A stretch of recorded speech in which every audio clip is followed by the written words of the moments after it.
Telangana deputy CM Bhatti Vikramarka మాట్లాడుతున్నారు. లైవ్లో చూద్దాం. సక్రమంగా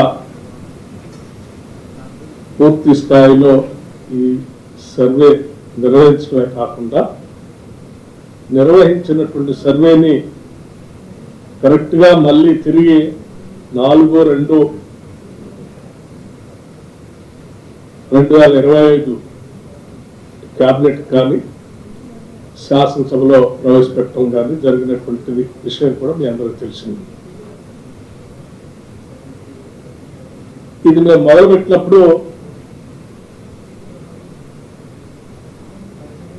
దీనిపైన అనేక రకాలైనటువంటి పలు సందేహాలు, అవసరం లేదులే అని మాట్లాడినటువంటి కొన్ని రాజకీయ పార్టీలు, వీటన్నిటిని మనందరం గమనించాం. ఈరోజు తెలంగాణ రాష్ట్రం చేసినటువంటి ఈ సర్వే పైన, తెలంగాణ రాష్ట్ర ప్రభుత్వం చేసినటువంటి ఈ సిపెక్ సర్వే ఒక చారిత్రాత్మకమైనటువంటి సర్వేగా ఈరోజు దేశంలో నిలబడిపోతా ఉంది. క్యాస్ట్ సర్వే సిపెక్ సర్వే కంటే ముందు, సిపెక్ సర్వే తర్వాత అనేటువంటి అంశం ఈరోజు కేవలం తెలంగాణ రాష్ట్రంలోనే కాదు, దేశవ్యాప్తంగా కూడా దీనిపైన చర్చ జరుపుతా ఉంది. Post caste survey, pre caste survey. మేము ఈ క్యాస్ట్ సర్వే ద్వారా వచ్చినటువంటి అంశాలన్నింటినీ సభలో పెట్టినప్పుడు, ఆ రోజు సభలో పాల్గొన్నటువంటి వివిధ రాజకీయ పార్టీల సంబంధించిన శాసనసభ్యులకు కూడా దీని ఆధారంగా 42% రిజర్వేషన్ స్థానిక సంస్థల సంబంధించి, అట్లాగే విద్యా ఉద్యోగ అవకాశాలకు సంబంధించిన దానికి ప్రవేశపెట్టినప్పుడు ఆయా రాజకీయ పార్టీల శాసనసభ్యులు కూడా ఆ రోజు ముందుకు వచ్చి మద్దతు ఇచ్చారు.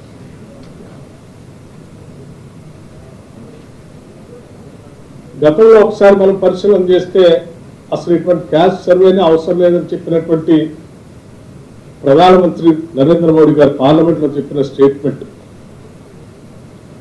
అటువంటి స్థాయి నుంచి చివరికి తెలంగాణలో చేసినటువంటి ఈ సిపెక్ సర్వే వల్ల దాని అవసరాన్ని గుర్తించి చివరికి కాంగ్రెస్ పార్టీకి సంబంధించిన ఈ కార్యక్రమానికి అసలు నాంది, అట్లాగే డ్రైవ్ చేసినటువంటి వ్యక్తులు శ్రీ రాహుల్ గాంధీ గారి ఆలోచనని చివరికి నరేంద్ర మోడీ గారు కూడా, భారత పక్షం కూడా తప్పనిసరి పరిస్థితుల్లో ఒప్పుకొని భవిష్యత్తులో మేము కూడా సెన్సస్ లో భాగంగా కాస్ట్ సర్వేని కూడా ఇంక్లూడ్ చేస్తామని చెప్పి వాళ్ళు ఒక నిర్ణయం తీసుకునేంత స్థాయికి తెలంగాణ రాష్ట్ర ప్రభుత్వం తీసుకొచ్చిందని చెప్పడానికి నేను నిజంగా సంతోషిస్తా ఉన్నాను. దీన్ని సంబంధించి ఈరోజు మనందరికీ తెలిసిందే, స్థానిక సంస్థల ఎన్నికలు దృష్టిలో పెట్టుకొని 42% రిజర్వేషన్ ఇవ్వటం కోసం శాసనసభలో నేను తీర్మానం చేసినటువంటి బిల్లుకి సంబంధించి ఈరోజు మినిస్ట్రీ ఆఫ్ హోంలో రాష్ట్రపతి గారికి పంపించినటువంటి ఈ బిల్లుకి సంబంధించి కొన్ని రోజులుగా ఆడ చర్చలో ఉంది. త్వరితగతిన దీనికి సంబంధించినటువంటి ఈ 42% రిజర్వేషన్ సంబంధించి ప్రస్తుతం లోక్సభ సమావేశాలు జరుగుతున్నాయి కాబట్టి,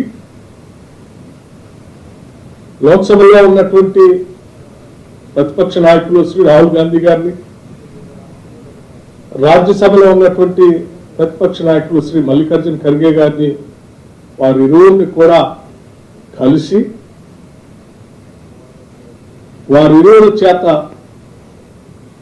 మేము చేసినటువంటి ఈ సర్వేకి సంబంధించిన సమాచారం, దాని ఎంపిరికల్ డాటా కూడా ఇచ్చి మేము పంపించినటువంటి బిల్లుకు సంబంధించి త్వరితగతిన పార్లమెంటులో దీనిపైన అందరి నాయకుల యొక్క మద్దతు కూడగట్టు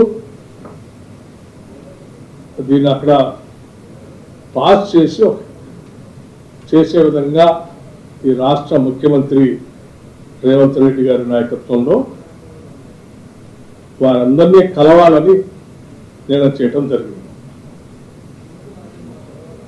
రేవంత్ రెడ్డి గారు, నేను, క్యాబినెట్ సబ్ కమిటీ సంబంధించిన సభ్యులు అందరం కూడా లోక్సభలో ఉన్నటువంటి మా నాయకత్వంతో పాటు దాదాపు 100 మంది లోక్సభ సభ్యులు కూడా కాంగ్రెస్ పార్టీకి సంబంధించినటువంటి వాళ్ళు. అట్లాగే గతంలో ఈ శాసనసభలో మేము ఈడ బిల్లు పెట్టినప్పుడు బీసీలకి 42% రిజర్వేషన్ స్థానిక సంస్థల్లో ఎడ్యుకేషన్ ఇన్స్టిట్యూషన్లో పెట్టినప్పుడు మద్దతు ఇచ్చినటువంటి మిగతా రాజకీయ పార్టీలకు సంబంధించిన శాసనసభ్యులు ఉన్నారు. వారి పార్టీకి సంబంధించినటువంటి పార్లమెంట్ సభ్యులకు కూడా కలిసి మనం ఈ రకంగా అయితే శాసనసభలో ఏ రకంగా అయితే మద్దతు ఇచ్చేటట్టుగా మీ సభ్యులు చేశారో రేపు లోక్సభ, రాజ్యసభలో కూడా మీ పార్టీకి సంబంధించినటువంటి లోక్సభ సభ్యులు కానీ రాజ్యసభ సభ్యులు కానీ ఈ బిల్లు ఇంట్రడ్యూస్ చేయడానికి, పాస్ కావడానికి త్వరితగతిన మీ అందరి సహకారం కూడా అవసరం. మీరందరూ కూడా దీంట్లో పెద్ద ఎత్తున ఒక ఇంట్రెస్ట్ తీసుకొని త్వరితగతిని దీన్ని పూర్తి చేయడం కోసం ప్రయత్నం చేయాలని చెప్పి వారందరినీ అడగటం కోసం ప్రయత్నం చేస్తా ఉన్నాం. ఓబీసీలకు సంబంధించి 42% రిజర్వేషన్ ఇవ్వటం న్యాయమైనది, సహేతుకమైనది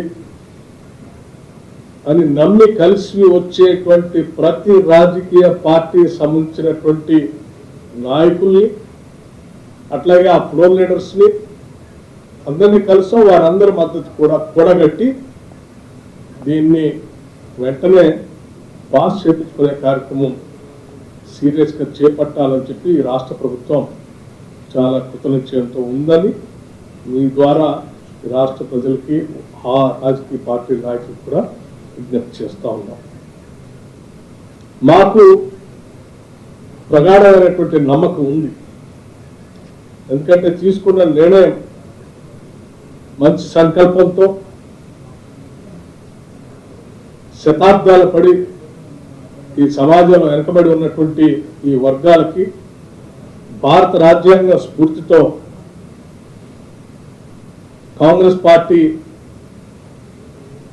ఆనాటి శాసనసభ ఎన్నికలకు ముందు, జనరల్ ఎలక్షన్స్ ముందు మా నాయకుడు రాహుల్ గాంధీ గారు చెప్పినట్టు ఈ రాష్ట్రంలో కాంగ్రెస్ పార్టీ అధికారంలో రాగానే మొట్టమొదటిగా ఇక్కడ నుంచే మేము కాస్ట్ సెన్సస్ మొదలు పెడతాం అని వారు ఏ రకంగా అయితే హామీ ఇచ్చి ప్రజలకి చేస్తామని చెప్పాము. దానికి న్యాయం చేసే విధంగా మేము తీసుకున్నటువంటి ఈ చర్యకి అన్ని వర్గాల నుంచి మద్దతు కూడగట్టగలిగాం. దాన్ని సక్సెస్ఫుల్గా చేయగలిగాం. ఇదే స్థాయిలో భారతదేశ స్థాయిలో కూడా కాస్ట్